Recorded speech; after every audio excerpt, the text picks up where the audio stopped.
Ei, gente, muito boa noite. Estamos aqui no nosso já tradicionalíssimo Gustavo Lopes e você, onde trataremos hoje. Opa! Do que trataremos hoje, do que conhecemos como a Síndrome do Impostor. Portanto, se porventura você já se sentiu uma fraude, se por exemplo você, quando recebe algum elogio, sente que não é para você. Se você constantemente sente que o que você faz não é bom o suficiente, você pode estar com a chamada e conhecida Síndrome do Impostor. E sobre isso, nós vamos conversar com a Tatiane Zan, que é psicóloga, e vai falar pra gente um pouquinho sobre a Síndrome do Impostor e vai tirar nossas dúvidas. Então, se você quiser fazer alguma pergunta, clica aqui embaixo na interrogação e faça a sua pergunta.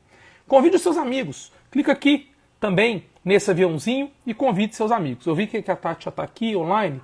Tati, faz a solicitação para entrar ao vivo, por favor, que eu acho que eu não consigo te convidar sem que você escreva um oi ou sem que você faça o pedido. Ótimo, acho que aí agora eu consigo te puxar. Ah, legal.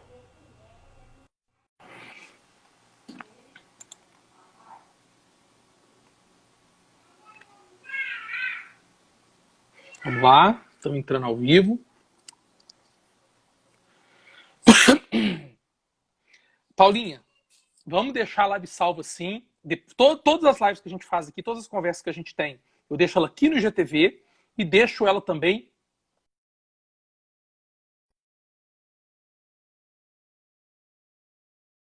Gustavo LP Souza. Eu vou incluir lá. Acho que deu algum problema. Tati, você recusou?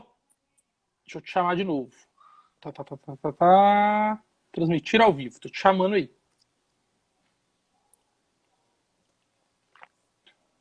Vamos lá, vamos lá, vamos lá. Vamos lá. Tô vendo aí o pessoal entrando. O Arthur entrou.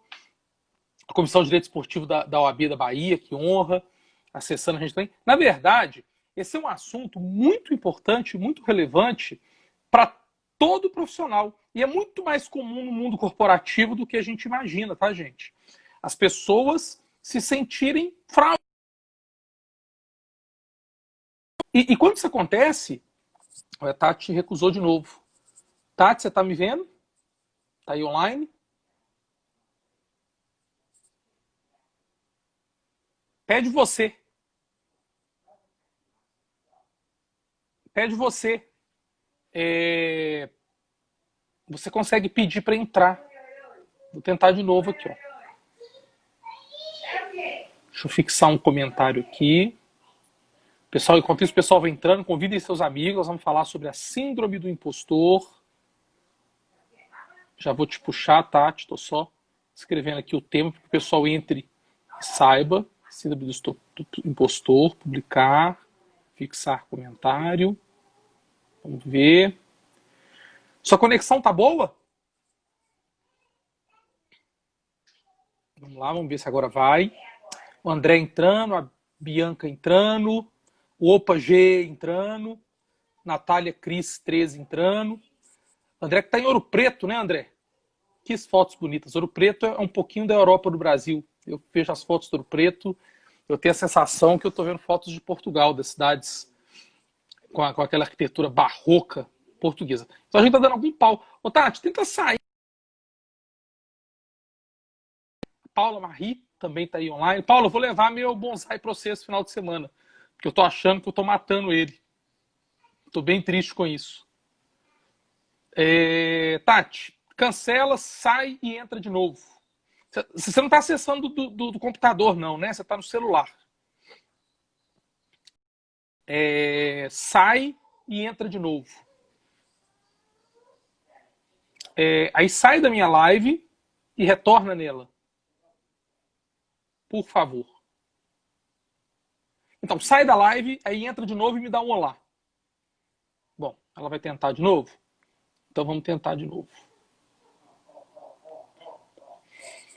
André está vivendo dias republicanos. Significa o quê? Que você está fumando maconha o dia inteiro, comendo um monte de gente. Ah, Entrei? agora sim. Tô sim? A É, internet, não sei o que que foi. Boa noite, gente. boa Desculpa aí, foi noite. pau da Mas internet. essa parte da conexão é complicado. Mesmo quando eu assustei, eu estava aqui já com 3G, aí eu fiz o acesso para poder entrar com Wi-Fi. Gente, Pois então, é, tentei os dois aqui, Wi-Fi, 4G, tava bugando. Eu entrava, saía, não conseguia te ouvir, de vez em quando o áudio começava a falhar também. Vamos lá. Vamos torcer para a internet agora aí direitinho, não dá pau. agora vai, já deu certo. Então, gente, eu Ótimo. estava dizendo, viu, Tati, porque se você entrar, que as pessoas muitas vezes elas se sentem uma fraude, sentem que não têm o merecimento de estarem aonde estão.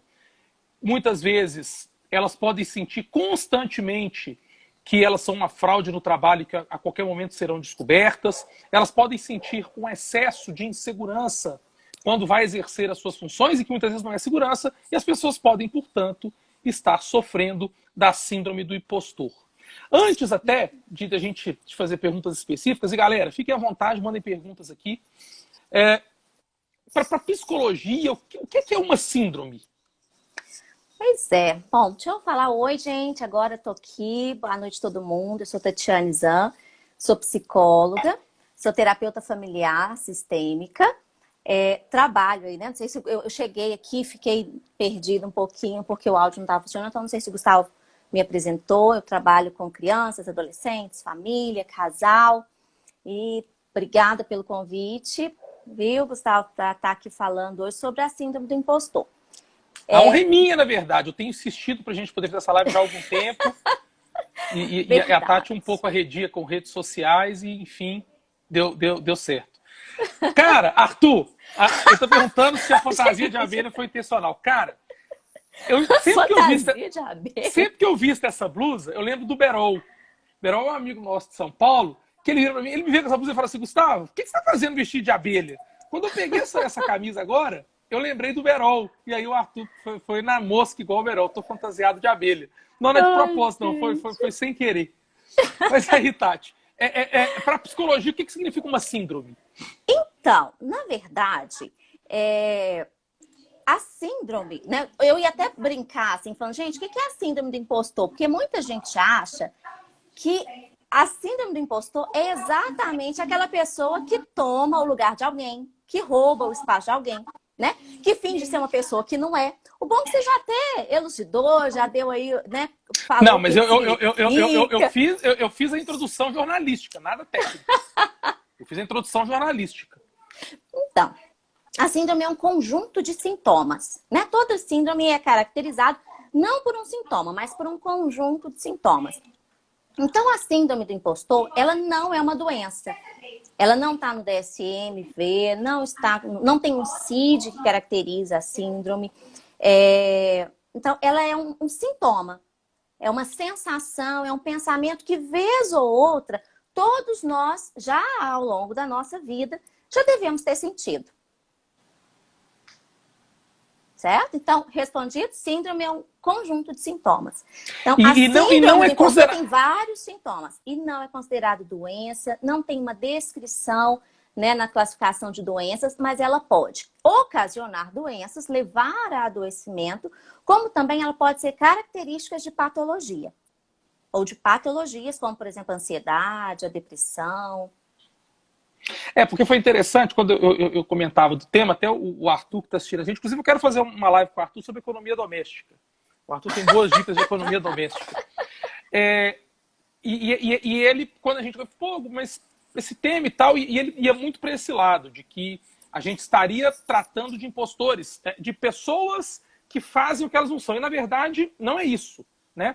A síndrome do impostor é quando acontece quando uma pessoa ela tem as características que levam ela a algum sucesso, via de regra profissional, e aí quando lá ela está, ela sente que ela é uma impostora e que a qualquer momento alguém pode descobrir ou tomar o lugar dela, ou... Ela se acha sempre uma fraude, né? Ela sempre tem a sensação, por isso que é uma sensação, né? A síndrome, ela é ocasionada por sensações. sentimentos, pensamentos de que ela não sabe, que ela não é competente, né? Aqui a gente está falando de uma característica de um adulto no meio profissional, mas a síndrome do impostor, ela não necessariamente ela vai aparecer só no campo profissional. Ela pode aparecer em campo afetivo, relacionamentos, amigos, enfim, que ela nunca se sente capaz. É uma pessoa que está o tempo inteiro com medo e se sentindo inferior. Então, uma pessoa que tem a síndrome do impostor é uma pessoa que está o tempo inteiro realmente achando que é uma fraude. Ela não dá conta de si, ela não consegue reconhecer as competências, as habilidades, o conhecimento. Ela está sempre com essa sensação de que algum tempo, em algum momento, ela vai ser descoberta, vão perceber que ela é uma fraude. A linha ali entre ser considerado, entre ter a síndrome do impostor ou ter uma síndrome de insegurança, ela é bastante tênue, né? A pessoa... Quando que a pessoa que se sente uma fraude, uma impostora, quando que ela tem que começar a se preocupar? Falar assim, opa, isso não é uma insegurança momentânea. Porque insegurança a gente tem toda hora, né? Faz parte da vida. Quando que essa insegurança, ela deixa de ser algo corriqueiro e passa a ser uma síndrome que precisa ser tratada? Sim. Qual que é esse gatilho? Exatamente o tempo. Né? Igual você falou, a qualquer momento a gente pode se sentir inseguro diante de uma atividade nova, diante de uma mudança de posição, dentro de um novo relacionamento. Então, nós, né, podemos nos sentir, então, meio insuficiente ou com medo de não darmos conta. Então, isso é normal, isso é saudável, acontece. Tá? Agora, quando que a gente precisa acender a luz? Quando isso é constante. Quando em todos os momentos eu me sinto insegura, eu me sinto uma impostora, eu me sinto incapaz, eu me sinto incompetente, eu tenho todo momento aquela sensação que alguém vai descobrir que eu não sei que as pessoas acham que eu sei. Porque, na verdade, né, assim, a gente está dizendo, até quando né, você falou até o que o Arthur tinha achado, em relação a alguém que não se vê como ele é, acha que é uma pessoa diferente. Sim, né, uma pessoa que que sofre da síndrome do impostor, ele é uma pessoa que não sabe quem ele é. Ele sempre se coloca inferior. Então, ele não reconhece de maneira alguma as competências dele. Ele não conhece o valor dele. Ele não sabe mesmo, ele não aceita que ele dá conta de fazer o que ele dá conta. Normalmente o impostor, né, essa pessoa que é considerada impostor, que é acometido desses sintomas, são pessoas extremamente esforçadas. Porque exatamente por não... Né, elas chegam a ser perfeccionistas, então. Por acharem que elas não sabem, então elas se esforçam muito, elas batalham muito, elas estudam muito, elas se dedicam muito. Elas, inclusive, né, são consideradas workaholics, são aquelas pessoas que estão o tempo inteiro voltadas para o trabalho. Né, porque elas não se sentem seguras nunca, então elas sempre acham que precisam fazer mais e mais e mais e mais e mais e mais. Então, uma das características, inclusive, que a gente pode pensar aí é quando, né, a gente tem algumas pessoas nos vendo, eu vi que tem algumas perguntas aqui, daqui a pouco eu vou ler com calma. Então, aquela pessoa que o tempo inteiro tem esse sintoma, tem essa sensação, opa, eu tô trabalhando, eu tô estudando, eu tô aqui me dedicando muito tempo, porque eu acho que eu nunca tô pronto, nunca tô preparado. Então, essa pessoa que faz isso já pode acender um alerta. É meio que um sentimento de não merecimento, eu não mereço estar aqui. Olha, por exemplo, eu virei gerente na minha empresa. É um sentimento de não merecimento, eu não merecia virar gerente? É isso? Existe esse sentimento também, né? Porque, pensa, se ele não reconhece que ele tem valor, que tudo que ele faz com dedicação, tem bons resultados, né? Mas ele não consegue ver isso. Então, quando ele ganha uma promoção, quem deu a promoção deu porque ele era bom, ele era competente, ele era esforçado, ele era dedicado, ele dava resultado. Essa é a verdade. Mas ele sente como uma sorte, como, né, que foi porque não tinha ninguém ali, né, para colocar naquele lugar. Alguém.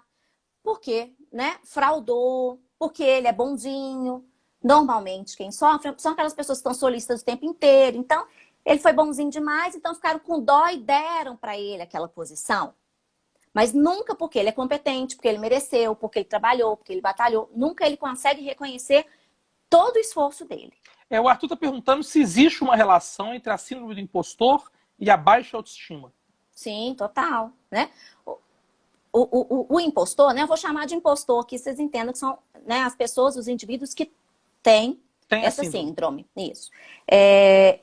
Ele, com certeza, ele tem uma baixa autoestima.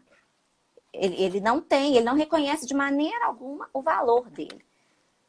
Ele não consegue olhar para ele e ver nada positivo, ele não tem nada de bom para oferecer. Então, sim, tem a ver com a baixa autoestima. E o impostor, ele tende a praticar autossabotagem? O tempo se autossabotar?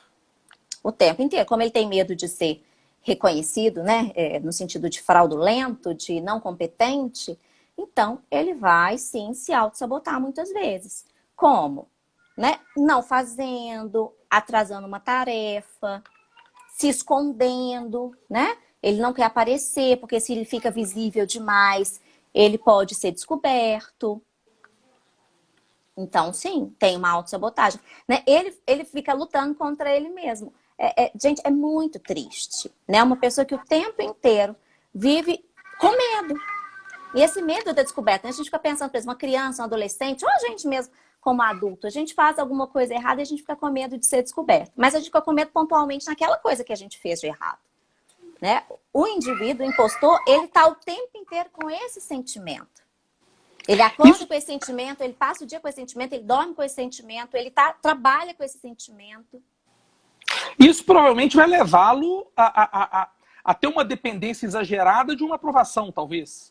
De ter alguém, por exemplo, o chefe, quem está assistindo a gente, que tem os seus subordinados ali, talvez ele possa identificar alguém que tem a síndrome do impostor, quando ele perceber que ele tem algum subordinado que o tempo todo ele está precisando de que alguém diga, olha, você é bom, olha, isso ficou muito bem feito. Essa é uma maneira de... Essa necessidade de aprovação externa, ela faz parte do contexto da síndrome do impostor? Faz. Mas quem vai, né, dar conta de sentir... Esse óculos aí tá difícil, hein? Eu tô andando com dor de cabeça e eu descobri que é porque eu tô lendo muito à noite sem óculos. Descobri não, eu tô testando. E a luz e tal. E aí eu fui pegar ele que ele tá meio quebrado e sujo. Aí eu tô devagarinho aqui organizando ele. Pois bem, então assim, essa necessidade de aprovação, né? Vamos pensar que todos nós, seres humanos, a gente necessita do olhar do outro sobre a gente. É o outro quem nos constitui. Principalmente quando, né, nós somos ainda seres em formação, né, essa palavra do outro tem muito poder sobre quem vamos ser no futuro. Uma palavra de afirmação, um acolhimento, né? Nós batalhamos o tempo inteiro para sermos inseridos no grupo. E quando a gente tem posições hierárquicas, claro, obviamente que a gente precisa do olhar daquele que é superior a nós, como também acontece lá na infância, quando a gente precisa do olhar do adulto, né? Para dizer se a gente é bom, se não é, se a gente acertou, se a gente errou, tá? Então, numa equipe, por exemplo, como você falou, né? Se tem algum gestor, por exemplo, nos assistindo, é muito difícil para o gestor reconhecer isso. Porque ele vai dar parabéns se ele achar que tem que dar, não vai dar, depende da própria personalidade daquele gestor. Mas para o funcionário ou para aquela pessoa que está ali, né? Ela precisa. Mas mesmo ela tendo esse elogio, ela não vai acreditar. Ela quer, ela faz para receber. Mas quando ela recebe, isso não traz para ela alívio. Opa, eu sou bom mesmo. Não tem esse reconhecimento mental. Tá? Ele recebe elogio, mas ele fica, ai, estão dizendo isso, mas eu não acertei. Estão dizendo isso porque ficaram com vergonha de me criticar. Eu sei que ficou faltando alguma coisa. É o tal do perfeccionismo, né? Nunca tem uma satisfação. E uma das coisas que desenvolve a síndrome do impostor, né? A gente pode pensar aí exatamente que isso é uma característica que vai surgindo desde a infância.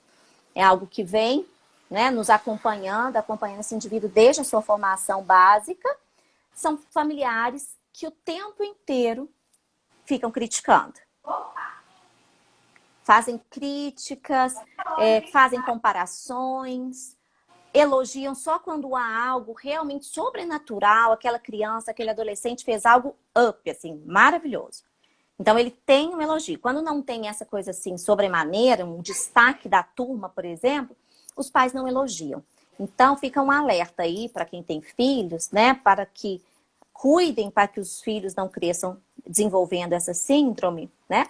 Vamos prestar atenção nas críticas, é preciso, né, corrigir, é preciso educar, é preciso mostrar, é preciso criticar, mas vamos fazer com moderação e com amor, para que a crítica seja construtiva, para que a crítica possa evoluir o sujeito e não fazer com que ele cresça inseguro. Elogios devem vir desde que se consiga subir um degrau até a chegada do topo, né? Qualquer um que faz hoje o que não fazia ontem merece um elogio, merece uma parabenização. Superou, teve uma evolução, saiu do lugar, se tornou melhor do que ontem, sabe mais do que sabia ontem.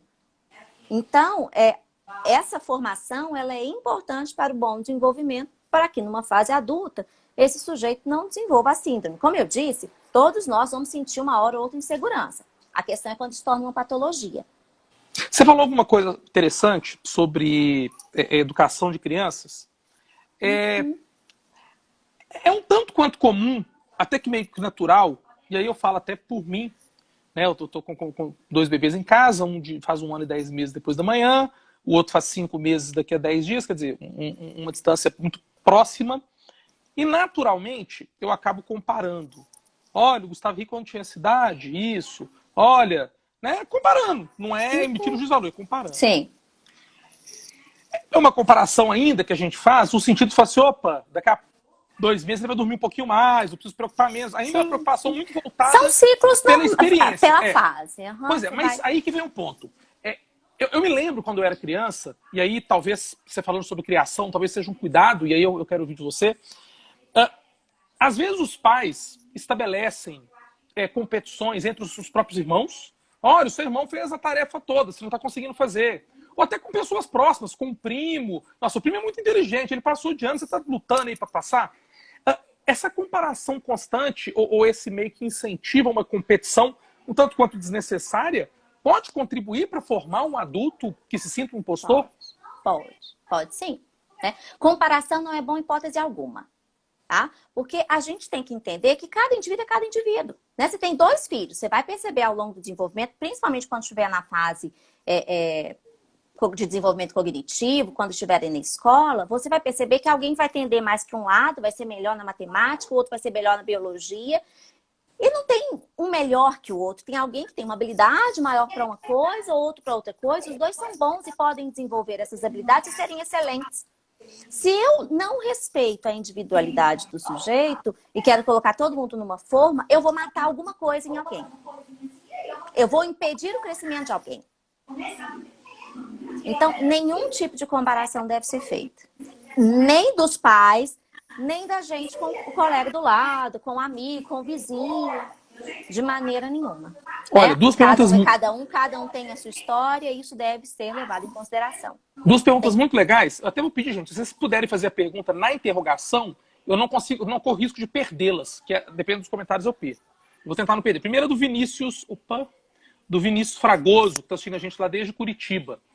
Ele está perguntando quais as formas de reverter os efeitos na vida adulta, quer dizer, quais são os tratamentos adequados, ou existem exercícios que você pode até sugerir para a gente nesse momento, e como que a gente diferencia, ou é a mesma coisa, essa síndrome do impostor ou da fraude, com aquela pessoa que tem alguma síndrome vitimista. Ela sempre é vítima do universo, vítima de tudo que está acontecendo.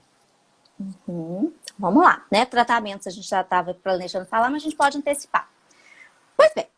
Quando a gente é criança, a gente está em formação e tal, e nós, quando adultos, somos exatamente fruto da nossa criação, né? Da caminhada que foi feita até então. E aí cabe a nós termos atenção. Opa! Agora falando que tá quebrado, caiu a lente agora. Né? Termos atenção voltada para a gente nessa percepção. Opa, até onde isso é normal? Até onde isso está exagerando? Até onde eu estou tendo mais perdas do que ganhos? Então, essa visão, esse olhar para a gente, essa responsabilidade, né, agora é nossa, adulta. Ninguém mais precisa olhar pra gente. A gente não precisa que alguém diga pra gente nada. Nós somos completamente responsáveis pelo nosso bem-estar, pelo nosso desenvolvimento, pela nossa evolução e pelo nosso adoecimento também. Então, percebi que algo não tá legal, né? Que tá fora aqui, né? Então, ó, tem alguém dizendo que eu sou bom, tem vários feedbacks aqui positivos peraí, tem alguma coisa errada, só eu que não me acho bom? Quem que pode ajudar um sujeito nesse momento? O psicólogo.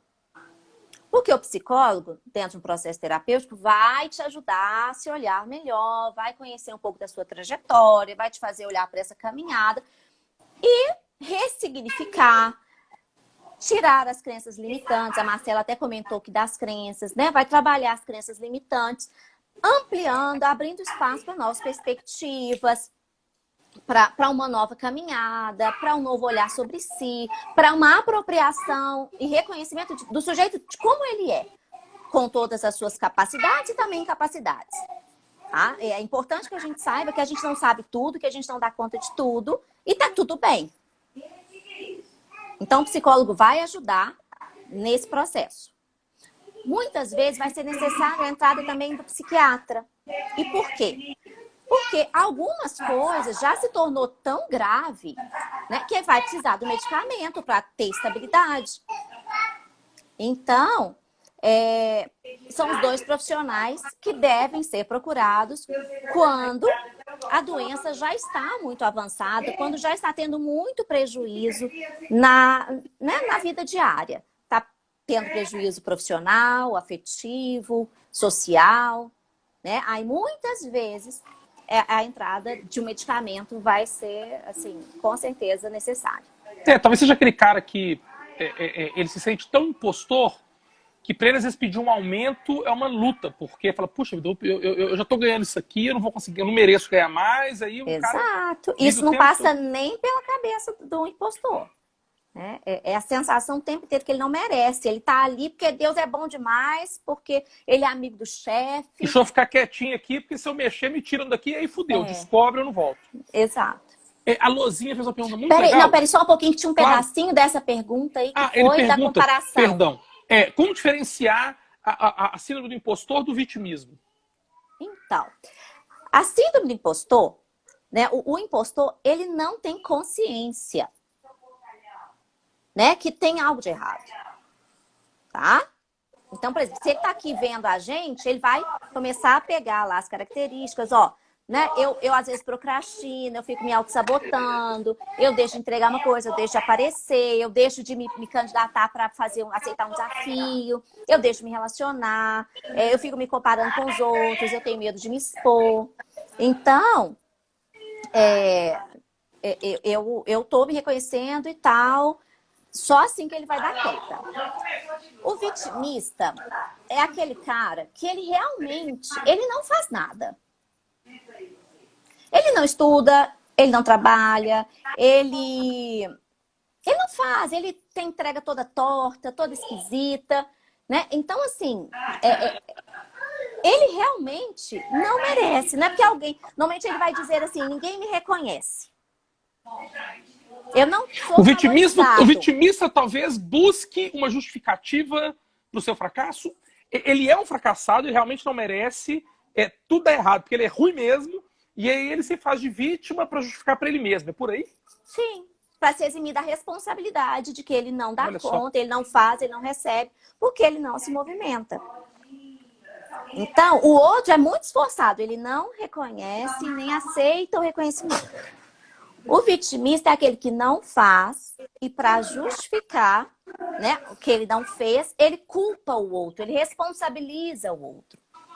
Ele tira dele. Então, é só porque ficou faltando essa parte. Claro. Tem uma pergunta da Lozinha muito legal, que eu me identifico muito com a pergunta dela, ela é interessante. Tem também a síndrome de Damocles.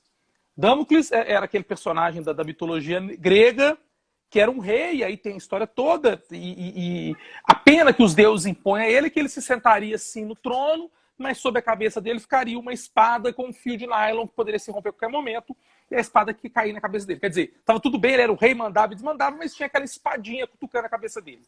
E aí a Luzia pergunta, olha, como controlar a sensação de medo de uma tragédia constante? Você passar o tempo todo, e ela fala assim, hoje vai dar uma merda, não deu, ufa.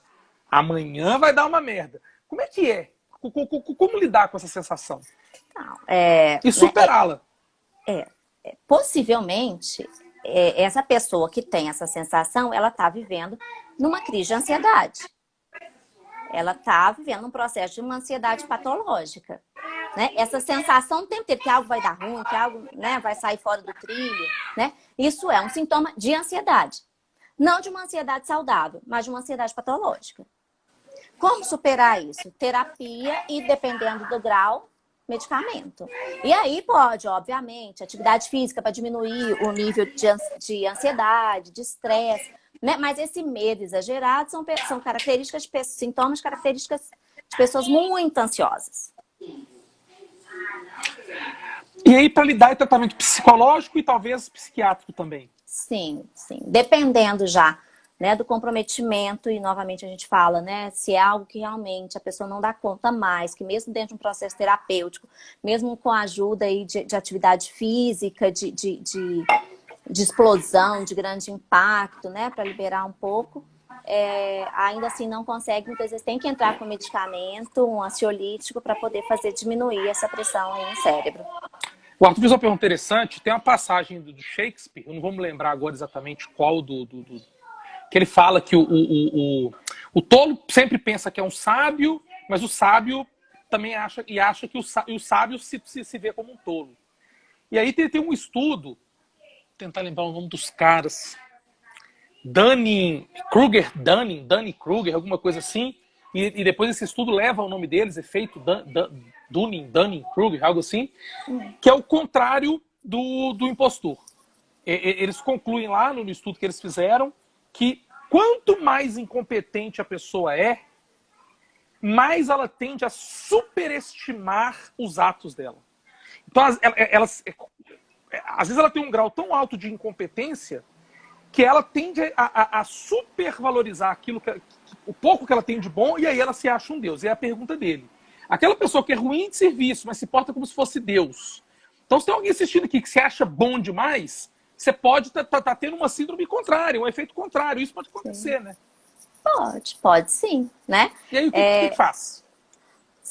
A questão é muito de autoconsciência, né? E pra gente Mas aí busca o psicólogo. Busca o psicólogo, né? Sempre o psicólogo é o melhor parceiro para ajudar, é o melhor profissional, parceiro para te ajudar ali a se ver. Né? Eu fiquei pensando aqui, até ri, porque imagina uma pessoa que tem, né? Igual o Arthur escreveu aí, uma pessoa que se acha Deus. Ele tem certeza, assim como o impostor se acha um fracassado, um incompetente, o outro se acha Deus. Pensa o quanto é difícil para esse sujeito que se acha Deus receber uma crítica. Reconhecer que ele tem falhas, que ele não sabe, que ele não dá conta de tudo. Né? Mas tudo isso, tanto do impostor, quanto, né, desse ser que é um pouco tanto quanto Narciso, são formas de autoproteção. Nosso sistema psíquico, assim como o nosso organismo biológico, ele tem meios de se autoproteger.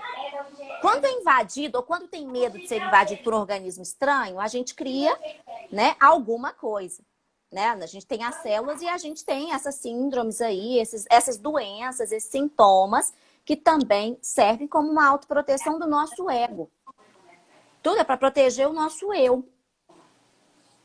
Né? Então, esse sujeito que ele também se acha muito grandioso, né, ele também precisa de ajuda. Né? Assim, a gente fica com dó do impostor, mas normalmente a gente tende a olhar para esse sujeito com raiva, com ódio. Não, ele também, né, tá adoecido e precisa também de ajuda, de medicamento, de terapia para ajudá-lo a sair desse lugar. E o grande problema, aí falando de maneira mais diplomática do que o Arthur lançou aqui, às vezes o cara que tem esse efeito Dunning, que ele se acha melhor do que ele é, dificilmente ele vai reconhecer que ele tem um problema Sim. ao ponto de precisar procurar uma vida profissional. Sim. E aí Sim. que surge todo o problema. O Vina Fragoso está fazendo mais uma pergunta que a pessoa que necessita de elogios, a pessoa precisa de elogios, mas não consegue aceitar. Isso é a síndrome do impostor? É uma característica. É uma das características, né? Igual eu falei, todos nós precisamos, desejamos, gostamos de elogio. Isso é bom, né? Dá um sentido que a gente está caminhando certo, que a gente está, né, numa direção legal, que a gente está sendo benéfico a alguém. Então, isso é bom. Quando não há o reconhecimento, sim, é uma das características da síndrome do impostor.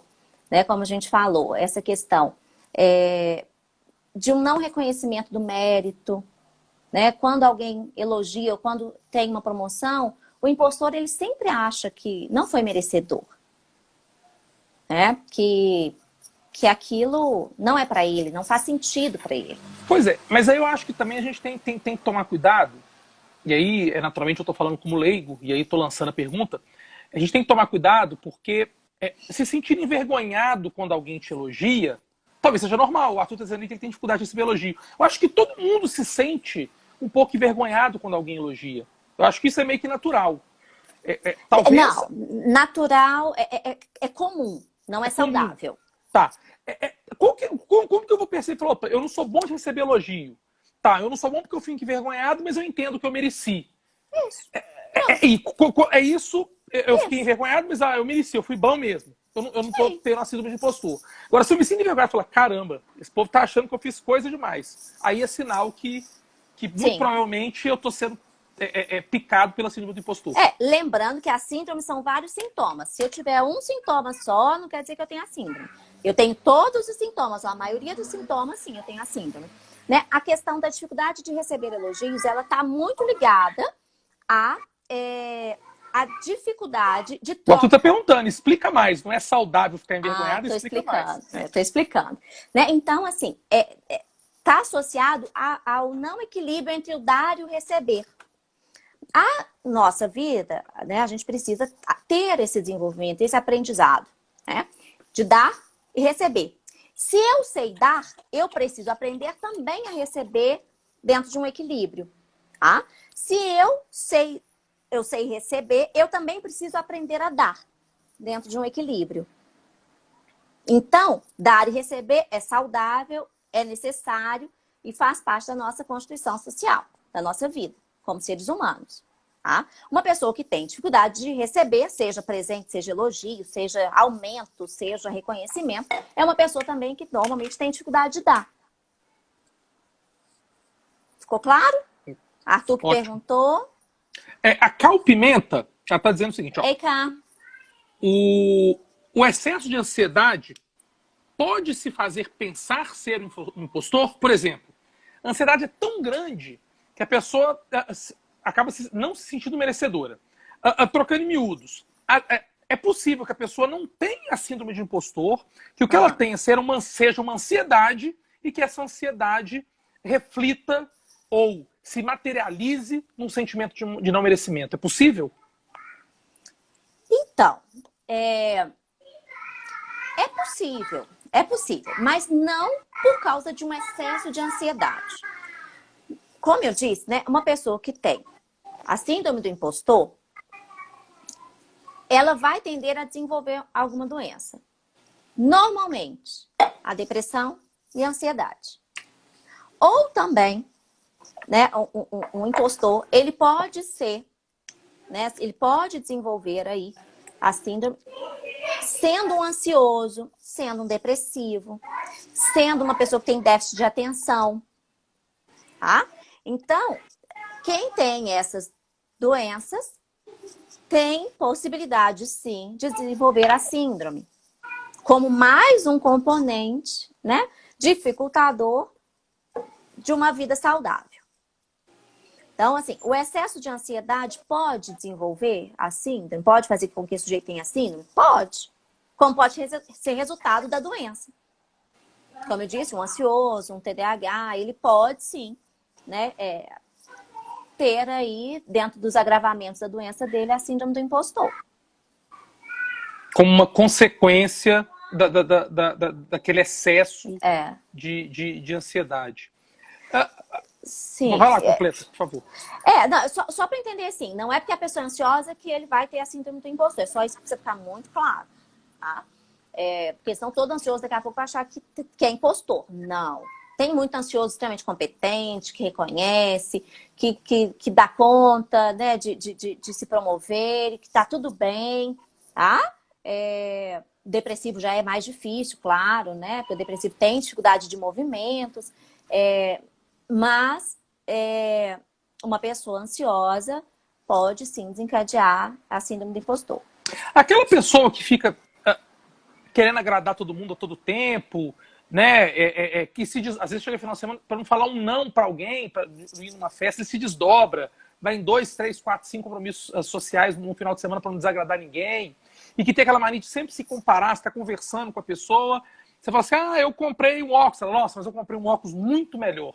Essa pessoa, esse tipo de atitude esconde por trás uma síndrome de impostor e ela quer provar o tempo todo que ela é boa, ou é o contrário? Uma pessoa que talvez saiba que ela não é tão competente e aí ela se faz demais porque ela não é. Então, não dá, igual eu falei, não dá para pegar e dizer, uma pessoa é um impostor com uma característica. Eu preciso ter uma ou mais características que, né, desenvolvam aí, que caracterizem a síndrome do impostor. Bom, vamos por etapas. Uma pessoa que o tempo inteiro vive querendo agradar, né? Ela está buscando ser aceita. Ela precisa se esforçar para ser aceita, ou seja, ela não reconhece o valor dela. Possivelmente, essa pessoa é uma pessoa que tem autoestima baixa. Como eu falei, a gente fica o tempo inteiro buscando se proteger, né? Uma pessoa que tem autoestima baixa, ela pode se comportar de várias maneiras. Ela pode, né, sempre se sentir inferior. Ela pode sempre querer dizer que o dela é melhor, que ela sabe mais, que ela fez mais isso, que ela fez mais aquilo, né? Que ela sofreu mais. Ela sempre pode comparar se colocando acima, né? Mas porque interiormente ela se acha, né, pior do que o cocô do cavalo do bandido. Tá? Mas ela, muitas vezes, não tem esse reconhecimento, né? Aí a gente está falando de um olhar técnico, a gente consegue caracterizar, mas normalmente no círculo social, a gente vai achar não é uma pessoa obtida, não é uma pessoa vazia, não é uma pessoa fútil, né? Não é uma pessoa sem graça, né? Mas, tadinha, aquela pessoa, ela também quer ser aceita e ela não teve na constituição dela uma estrutura saudável para desenvolver uma aparelhagem psíquica forte, bacana, madura, né? Que se basta e que respeita o outro como um indivíduo completo. Tá? Essa pessoa que normalmente tende a ser assim, pode também ter, né, se encaixar dentro de um indivíduo impostor, mas pode ser outras coisas, como uma baixa autoestima e que ela tenta esconder até dentro daquele pensamento de se colocar como alguém superior, melhor, que consegue mais coisas ou que sofre mais. Para quem está em casa e às vezes tem o sentimento de que possa ser ter essa síndrome ou estar caminhando para essa síndrome, você falava sobre um conjunto de fatores. Fala pra gente assim, uns 2, 3, assim, olha, se a pessoa tiver isso, isso, eu aconselho que ela procure alguém para conversar, se autoconhecer, que ela pode estar com síndrome do impostor. Quais são as características que você acha assim, mais marcantes e mais importantes para a gente que está assistindo, fazer uma autorreflexão e falar, opa, realmente eu preciso conversar com alguém porque eu posso estar com a síndrome do impostor. Insegurança, e tudo que eu vou dizer aqui não é um momento pontual, é na maior parte do tempo, tá? Isso é principal, o principal teor que a gente tem que dar a isso. Então, insegurança, necessidade de alguém dizer se você está certo ou não. Então, você precisa da palavra do outro para, né, te tirar um pouco daquela insegurança.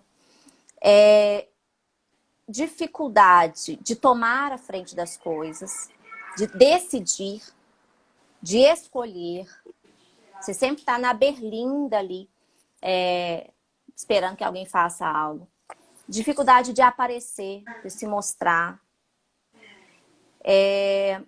Medo, o tempo inteiro tem medo.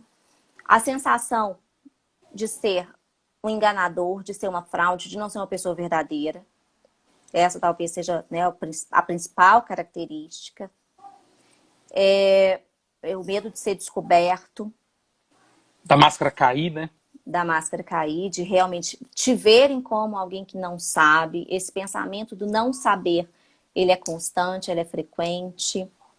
Ansiedade, né? Aquele frio na barriga, aquela palpitação no coração, aquela secura na boca, dores de cabeça, que são características de ansiedade. Sensação de estar o tempo inteiro sob pressão, o tempo inteiro sendo vigiado.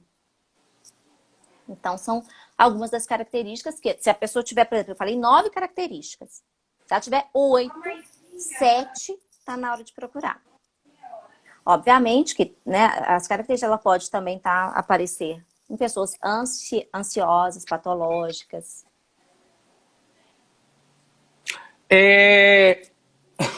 O Vino falou que eu tô com cara de... Esse Vino é engraçado, né? Eu tô com cara super de participativo. Eu tô com cara de cansado. O Vino é uma figura sensacional. Eu tô com cara de cansado. Ele tá falando o seguinte, ó, com esse isolamento social, a tendência é o agravamento ou não tem nada disso? Com esse isolamento social, tendência à gravidez? Não, não. O isolamento... A gente está dizendo de uma característica de personalidade. Né? A gente não está dizendo aqui de um adoecimento. Eu estou dizendo de uma estrutura. É algo que faz parte da estrutura do sujeito. Né? O isolamento vai afetar a estrutura do sujeito? Não necessariamente. A estrutura não. Ele vai afetar as sensações. Tá? Por exemplo, uma pessoa é depressiva, o isolamento vai afetar? Vai, né? Uma pessoa ansiosa, o isolamento vai afetar? Vai. Eu tô falando das doenças aí, né? Agora, dentro de uma estrutura que é a síndrome do impostor, que ele vai afetar a visão, a autovisão do sujeito, independente se tem pandemia, se não tem pandemia, se a empresa está bombando de ganhar dinheiro, se a empresa está desmoronando, não vai ter esse afetamento direto em relação à síndrome do impostor. A angústia pode ser uma característica? Sim, a angústia é muito associada ao medo. Né? O tempo inteiro fica com aquela sensação do medo, que é a angústia.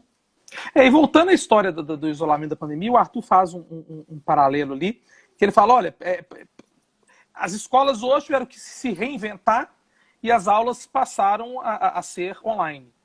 Né? Então você pensa em um pedagogo de uma escola que está há muitos anos trabalhando da mesma forma, com muito sucesso e tudo dando muito certo, e de repente tem que se virar e dar aula online e se adaptar à videoaula com os meios. Isso é uma angústia e um medo e uma insegurança natural, que não chegam a caracterizar um impostor, né? Sim. Normalmente, gente, o impostor vai ser bom de serviço.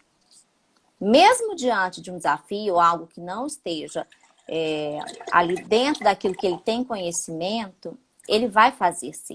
É uma pessoa que tende a ter características de um foco, de uma organização, de um perfeccionismo, de uma determinação, de um desdobramento em cima do que ele faz muito grande.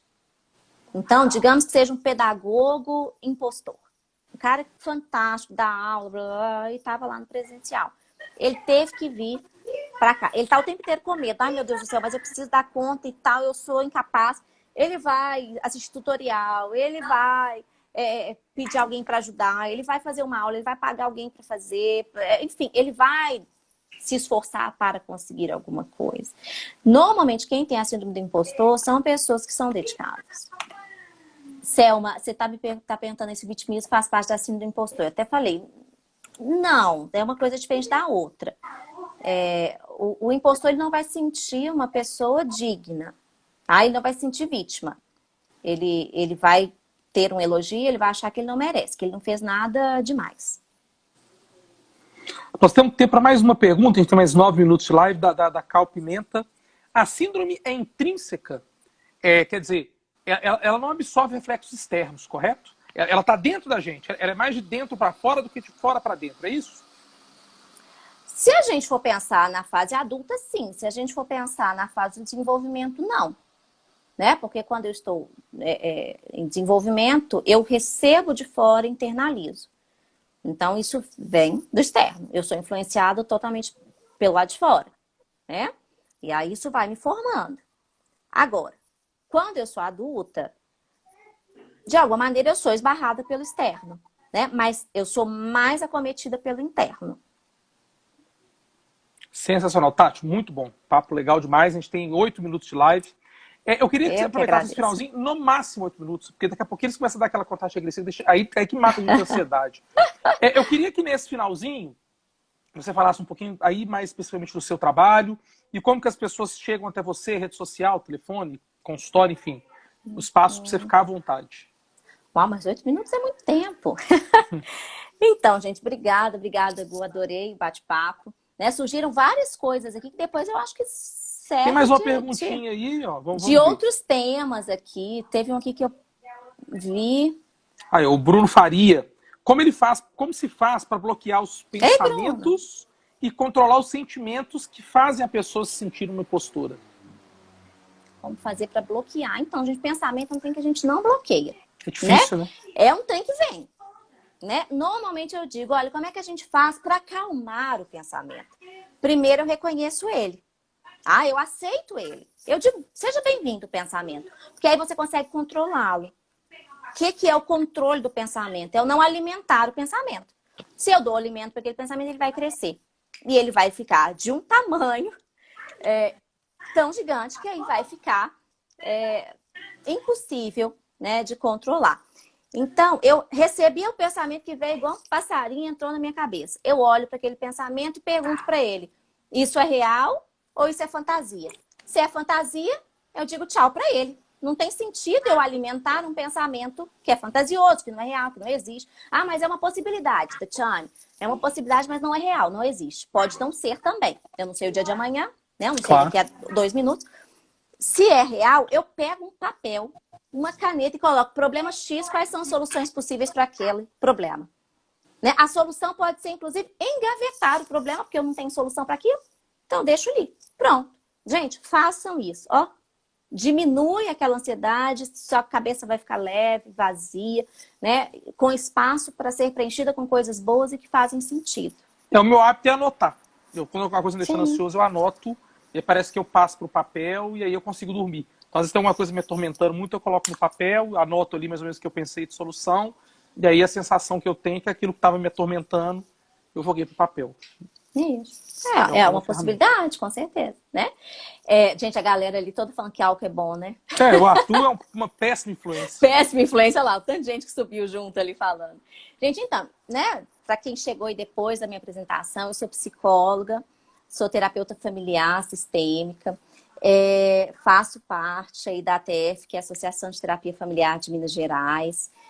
Meu Instagram é Tatiane_Zan, então sejam bem-vindos. Se ficou alguma dúvida ainda, se querem trocar uma figurinha, pode mandar um direct que eu respondo sempre que possível, tá? Se quiserem meu telefone para contato também pode me pedir lá no direct. Atendo em Belo Horizonte, né? Tem um consultório ali perto do Mercado Central. Devido à pandemia, estou atendendo só online, né? Se tem alguém aí que queria saber mais sobre terapia, gostaria de saber como funciona a terapia sistêmica, tá? Estou à disposição. Aí estão pedindo uma live sobre ansiedade. Ficam as perguntas para depois a gente olhar ou não? Porque teve um tema que eu achei interessante que seria bom depois abrir. Eu acho que quando as pessoas vão assistir depois, sem ser ao vivo, elas vão seguir ao mesmo tempo. Mas de toda forma, o pessoal que mandou dica ou sugestão de tema, manda pra gente, pra mim, ou pra Tati no direct. Vai ser um prazer. Que aí a gente aproveita a dica pra fazer uma outra live. Isso. Mas é isso, gente. Obrigada, Gustavo, mais uma vez. Né? Eu resisti um pouquinho. Eu que agradeço. Eu não tinha nem Instagram, eu sou meio resistente à rede social, mas eu tô aprendendo, tô tomando gosto pela coisa. Eu falei com a Tati um dia assim, eu me vinguei. Porque a Tati é minha terapeuta, e aí ela falou, Gustavo, você chega em casa e vai fazer isso. Tá bom, vou. E eu sou um pouco indisciplinado, muitas vezes eu não faço. E aí um dia eu falei, Tati, vamos fazer uma live? Ela, vamos. Mas eu não tenho Instagram. Não. Ela falou, não sei. Tati, eu não tenho Instagram. Então, seu dever de casa, fazer o Instagram. Eu me vinguei. Verdade. Tati, valeu demais, muito obrigado. Foi muito bom. O feedback sensacional. O pessoal adorando, perguntando, participando. Tanto é que o tempo aí, a gente está em tempo de ser derrubado. Repito, essa live ela vai ficar arquivada tanto aqui no IGTV quanto lá no meu YouTube. E aí, Tati, vamos pensar. Eu acho que a gente pode sim, daqui a umas 2 ou 3 semanas, a gente fazer um outro bate-papo. E aí a gente pode trazer o tema ansiedade. Eu acho que a gente já pode deixar até a palavrada aqui. A gente daqui a 3 semanas, só que Vai ter pano pra manga. Acho que a pode ficar gente até 2 faz horas pra ansiedade. ansiedade, né? E aí o pessoal pode até ir mandando as perguntas pra gente, ou mandando no privado, que a gente fala de ansiedade. O tema é legal e aí eu falo até por experiência própria. Valeu demais, galera que assistiu, valeu. Sigam os meus seguidores, sigam a Tati, seguidores da Tati, me sigam. Vamos fazer uma corrente do bem. E um grande beijo pra você, Tati. Valeu demais, bom descanso pra você. Fica com Deus. Obrigada pra nós. Beijo, gente. Obrigada. Boa Tchau, noite. tchau. Tchau, tchau.